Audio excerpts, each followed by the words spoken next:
Page 22, All Through the Night. This is a Christmas song we get a lot. It gives you some more experience at dotted rhythms, and this time the dotted rhythms come on other beats besides beat 1. Well, it doesn't matter what beat it comes on. As long as you understand dotted rhythms, it can come anywhere it wants to. I don't care.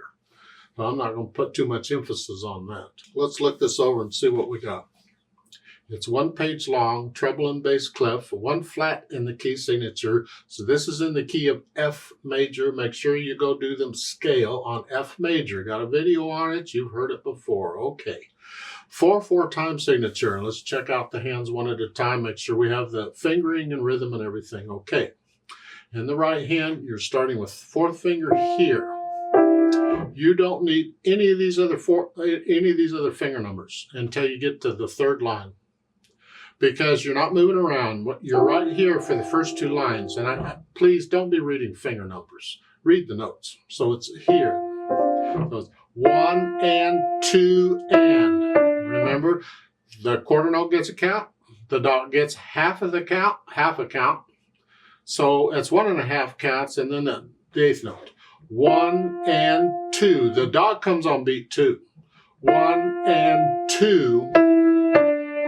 I could say quarter note, dot. I could confuse you in any number of ways I want to, but just remember it's 1 and 2, 1 and 2, 1 and 2 and 3 and 4 and. See, that one comes on beat 3, but it doesn't matter what beat it's on. It's just 3 and 4 and, because the quarter note takes beat 3. The dot comes on beat 4, because the quarter note takes a whole beat. So the 8th note comes on the and of 4. 3 and 4 and 1. Okay, now the 2nd line is the same. So now on the 3rd line, they want you up here. You'd have to move up. I'd rather not. I mean, there's nothing wrong with it. You can move up. It's an interval phrase you can lift up anyway. But as I said, when I first learn a piece of music, I like to connect everything with the fingers. I like to feel my way around the keyboard. So I don't want to go from here to here for the 3rd line. So I'm going to prepare for it. And the 2nd line, last 2 measures, you're here. Here on the 2 E's, repeated note, I'm going to use the thumb. I'm going to end up with 2nd finger. Now I can just reach up. If you can't quite reach it, then use 4th finger for the 3rd line. There's different ways we can do this, but I recommend, if your hands are big enough, that in the 2nd line, last 2 measures. Here on E's, 3, then a 2, then a 1, here, and then on 2nd finger. Then if you can, you reach up for the 3rd line with 3rd. If you can't reach that, then use 4, and then scrunch up in 2. And now I'm back. So again, 1 and 2 and minus 4. But I connect all that with the fingers. Then scrunch up. They want you now to scrunch up to 4. That's what I just suggested you do on the 1st measure. 4 here. Scrunch up again, 4, we're moving around. And then for the last line, scrunch up again, 4. You're back to like you were at the beginning. So we're kind of crawling around a little bit. This is good exercise, I like this, yes. Left hand, well, you're starting here. So you're in this position. Now remember the B flat is in the key signature. So it's 1, 2, 3. And then go ahead and use 4 and 1 here. Because I used here, I don't want to use it again. I could, but I'd rather not. So I'm going to use, and then reach down, and here, this is the 2nd measure, 2nd half note. The C and the G, I'm just going to reach down. I'm going to use this as my pivot and reach down 5 and 2. So here. I got to get off the G a little bit early. I can lift up on both, but I'm using this as my anchor to where I'm moving to. It keeps me in place, and I'm coming down here. And the next one, and And if you can't be up in here, you got to do that. But I'll leave that up to you and the size of your hand. If you can, go ahead and do the 5-1 there. This is the end of the first line. Here, and then here.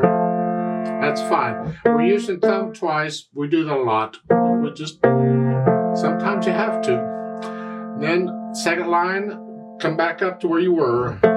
Just lift up. You do it again. Now at the end of the second line, you're here. Now they want you to lift up here. Well, yes, you can do that. You can go from here to here. But again, I like to feel my way around. So I want something else at the end of the second line. I don't want that. So what I can do is I can use that. If I'm there, then the thumb is there ready to go. I just come up. So the second line, last two measures, here, and then scrunch up here. I gotta get off, come up again. Here. This way I'm here. I can do it. Now, third line down, last two measures. Here, use thumb again on the C. This way I'm in position to do this. Because if I stay here, I'm out of position for this. I don't want to do that. So a thumb on the C in the last measure of the third line, and then the last line same as the first, or sort of, more or less.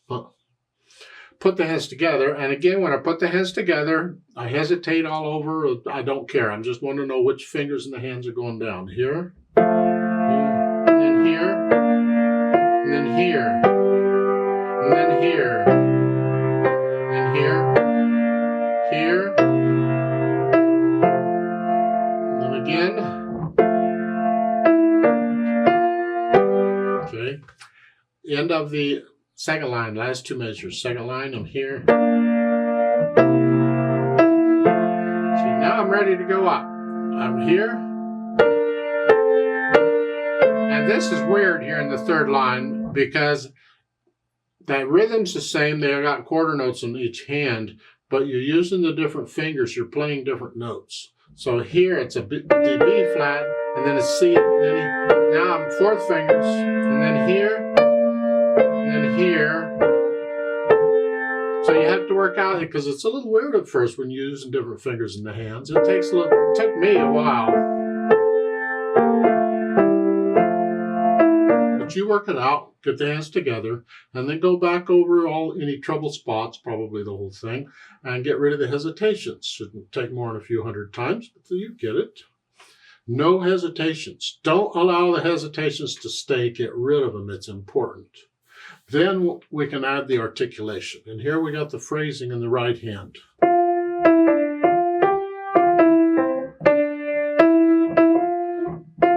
Lift up like taking a breath. The left hand, you connect it as best you can. Look at the third line here. Here.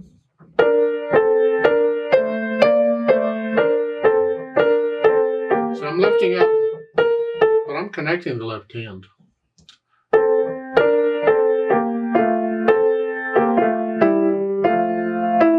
Even at the end of the third line, I lift up in the right hand, but I connected the left hand.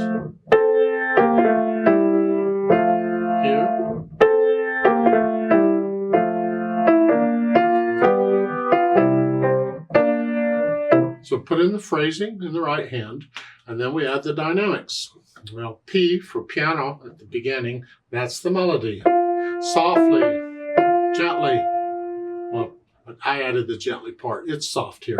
You'll have to decide what soft is. Make the left hand very soft. So I'm light in the right hand for soft, and I'm super light in the left hand for very soft.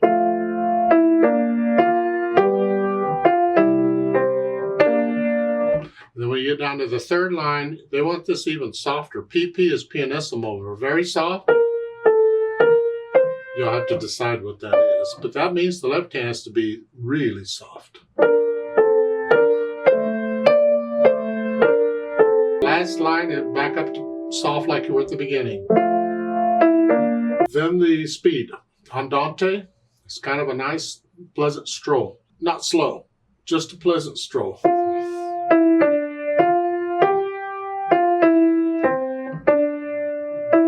Then you get into the interpretation, feeling it. Well, again, start with the natural accents. 1, 2, 3, 4. 1, 2, 2. 1, 2, 3. Feel that. And then you feel the dynamics, get into it, because you can adjust the dynamics. You don't have to play the first two lines at exactly soft. If you get a little louder and softer as you feel it, that's fine. Just keep the left hand out of the way.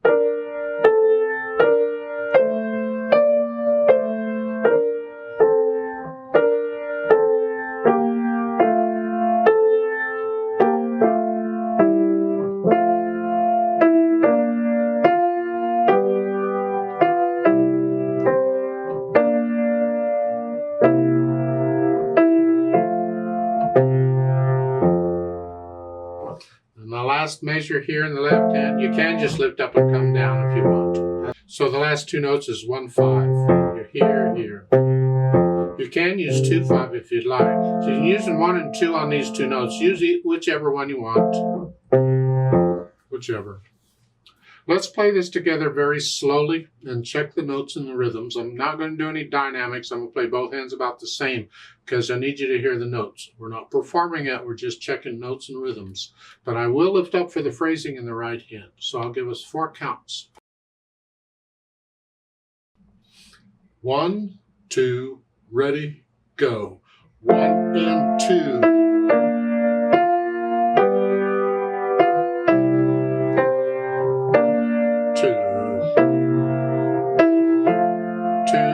3, 4.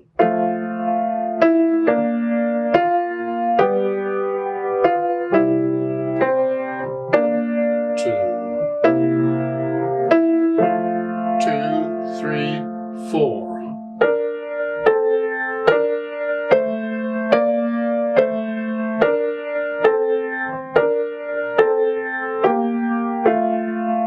And 2.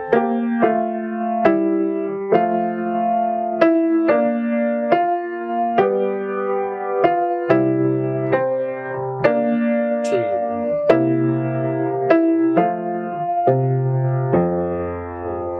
Off.